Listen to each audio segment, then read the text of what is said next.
আমরা এখন নর্মদা নদীতে বোটিং করছি। কয়েকজন মাত্র আছি আমরা এই বোটটায়, আর আমাদের প্রত্যেকে নিয়েছে 150 টাকা করে।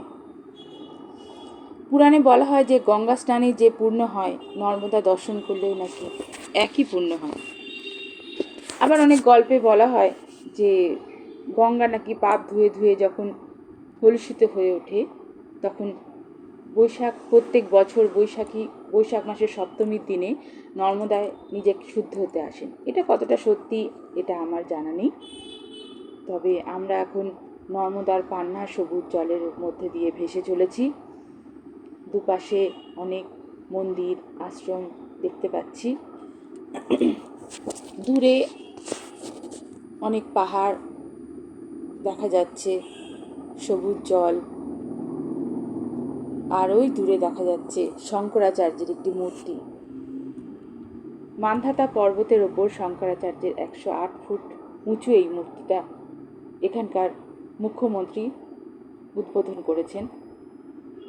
এটাও একটা বেশ দর্শনীয় স্থান এই ওঙ্কারেশ্বরে।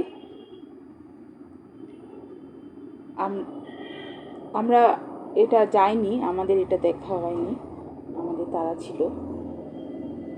যাই হোক, এই নর্মদার জলে ভেসে বেড়াতে আমাদের খুব ভালো লাগছে।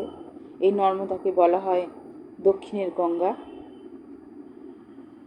এর ওপরে দুটো ব্রিজ আছে, যে ব্রিজগুলো পার হয়ে ওঙ্কারেশ্বর মন্দিরে আসা যায়।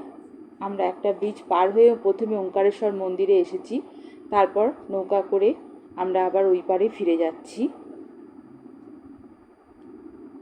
এই পাড়েই রয়েছে, এই নর্মদা নদীর পাড়েই রয়েছে ওঙ্কারেশ্বর শিবের জ্যোতির্লিঙ্গের মূর্তি। এই দেখা যাচ্ছে সেই ঝুলা ব্রিজ, 270 ফুট উঁচু এই ব্রিজ। এই ব্রিজ পার করে আমরা ওঙ্কারেশ্বর মন্দিরে এসেছিলাম। এখন আবার নৌকা করে আমরা ওই পারে যাচ্ছি। সেখানে আমরা মমলেশ্বর বা অমলেশ্বর যে শিব আছে তাকে দর্শন করব। এই দুটো শিব মিলেই এখানকার জ্যোতির্লিঙ্গ।